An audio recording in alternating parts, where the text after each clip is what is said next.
गौला और खनन से संबंधित वाहन स्वामियों ने आज सरकार के खिलाफ जमकर धरना प्रदर्शन किया, नारेबाजी की। उनका कहना है कि उन्हें बेवजह टैक्स देना पड़ रहा है जबकि उनके वाहन सरेंडर हैं। उन्होंने आज आरटीओ को ज्ञापन देते हुए कहा, बेरोजगार वाहन स्वामियों को रिलीफ दिए जाने की मांग की। वाहन स्वामियों को आरोप है कि उनके वाहन सरेंडर हैं तब भी उनसे टैक्स लिया जा रहा है। साथ ही ट्रैक्टर और ट्रॉली में अलग अलग टैक्स लिया जा रहा है जो कि गलत है। ज्ञापन में वाहन स्वामियों ने कहा, वाहनों के फिटनेस 10 गुना बढ़ा दी गई है जबकि यूपी के कई जगह पुरानी तर्ज पर ही फीस ली जा रही है। वहीं वाहन स्वामियों की मांग पर आरटीओ का कहना है कि परिवहन विभाग द्वारा जायज़ शुल्क लिया जा रहा है। आरटीओ का कहना है कि पेनाल्टी शुल्क भी केवल उन वाहनों का लिया जा रहा है जो रिलीज होने के बाद अपनी गाड़ियों की फिटनेस कराने में देरी कर रहे हैं।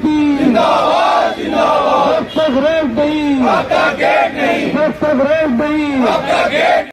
हमारी मुख्य मांग है, एक तो सिलेंडर गाड़ियां जो हमारी हैं उस पर टैक्स और पेनल्टी लगाई जा रही है जबकि हमारे पास काम किसी प्रकार का काम नहीं है। दूसरा, हमारी जो सिलेंडर गाड़ियों की टूटी हुई फिटनेस है उस पर पेनल्टी लगाई जा रही है। तीसरा, हमारी जो फिटनेस 10 गुना बढ़ा दी है, फिटनेस में टैक्स बढ़ा दिया 10 गुना, तो जबकि उत्तर प्रदेश में 15 साल पुरानी गाड़ियों की जो फिटनेस है वो 1200 रुपये में ही हो रही है, हमारे वहाँ 18,000 के लगभग वो पहुँच चुकी है। और तीसरा है, ट्रैक्टर ट्रालियों पर डबल टैक्स लगाया गया है जबकि भाई आप देखिए, घोड़ा 18 टायरा होता है, उसका 450 कुंटल में गाड़ी पास है, उसका भी अलग अलग सिस्टम है, उसको एक ही टैक्स दिया जाता है और उसके बावजूद भी जो है ट्रैक्टर और ट्राली में जो है डबल टैक्स लगाया है। हमारी मांग है कि या तो उनका वेट बढ़ाया जाए ट्रैक्टरों का या उनको राहत दी जाए। और पांचवा हमारा तो जिलाधिकारी महोदय से है, जो हमारी क्रैशर संबंधी हमारे रेटों की बात है वो जिलाधिकारी के समूह हम रखेंगे। हमारा ये कहना है कि भाई इतने लंबी लड़ाई के बाद जो आज वाहन स्वामियों की स्थिति है वो आप खुद देख रहे हैं कि हम लोगों ने इतने बड़े पर्व के दिन भीख मांगी हल्द्वानी शहर में, लेकिन उसका कारण क्या है कि हम लोगों पर जो है हर प्रकार के टैक्स थोपे जा रहे हैं। आप बताइए, GPRS लगा दिया गया, यानी 7500 रुपये का GPRS है। अब जब गाड़ियाँ भी, एक बात बताओ, जो आप कह रहे हैं कि हमने आपको एक्सटेंशन दिया है, एक्सटेंशन देने के बावजूद आप जो है क्या कहते हैं, उसके बावजूद भी आपने नवंबर से हमारी गाड़ियों को जो आपने ग्रीन सिग्नल में डाल दिया। तो ये सारी हमारी मांगें हैं। इन मांगों को लेकर के हम आज संभागीय परिवहन अधिकारी के पास आए हैं, उनको अपना मांग पत्र देंगे और यहाँ पर एक सभा भी करेंगे।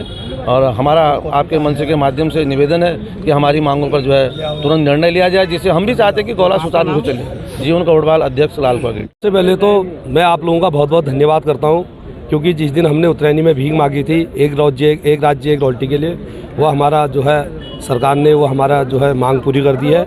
लेकिन कुछ मांगें हमारी ये है कि जो है हमारी गाड़ियाँ सिलेंडर है, हम लोगों के पास काम नहीं है, और जो गाड़ियाँ हमारे अक्टूबर में निकलनी थी रॉयल्टी की वजह से और स्टोन क्रैशर की वजह से हम गाड़ी नहीं निकाल पाए, हमारे पास काम नहीं था। तो आज हम देख रहे हैं कि उन गाड़ियों को आरटीओ विभाग द्वारा जो रेड सिग्नल में थी उनको ग्रीन सिग्नल कर दिया गया है। उसमें जो है टैक्स के अलावा पेनाल्टी डालनी शुरू कर दी। जो गाड़ियों की फिटनेस हमारी टूटनी थी 50 रुपये पर डे के हिसाब से उसमें पेनाल्टी पड़ ली है। और उसके साथ साथ GPS का हमारा विरोध है, और ट्रैक्टर ट्राली जो हमारी गोला में चलते हैं उनमें 2-2 टैक्स पड़ता है। तो हम चाह रहे हैं कि उनमें एक टैक्स पड़े। जिस तरीके से रूट में हमारी गन्ने की गाड़ियाँ चल रही हैं या अन्य कारोबार जो चल रहा है, पट्टू में ट्रैक्टर चलते हैं, वहाँ उनके लिए कोई 2 टैक्स नहीं है, लेकिन जब नदियों में हमारे गोला में चलती है वहाँ पर 2 टैक्स लिया जाता है। तो परिवहन की कई टीम हमारी कुछ ये मांगे हैं जिसके लिए हम आज आरटीओ साहब के पास आए हैं, हम अपना ज्ञापन देने के लिए यहाँ पर। और जो है हम सभी वाहन स्वामी जो पीड़ित हैं इससे, वो लोग यहाँ पर आज एकत्रित हुए हैं। आपका नाम? रमेश चंद्र जोशी, गोला खनन संयोजक।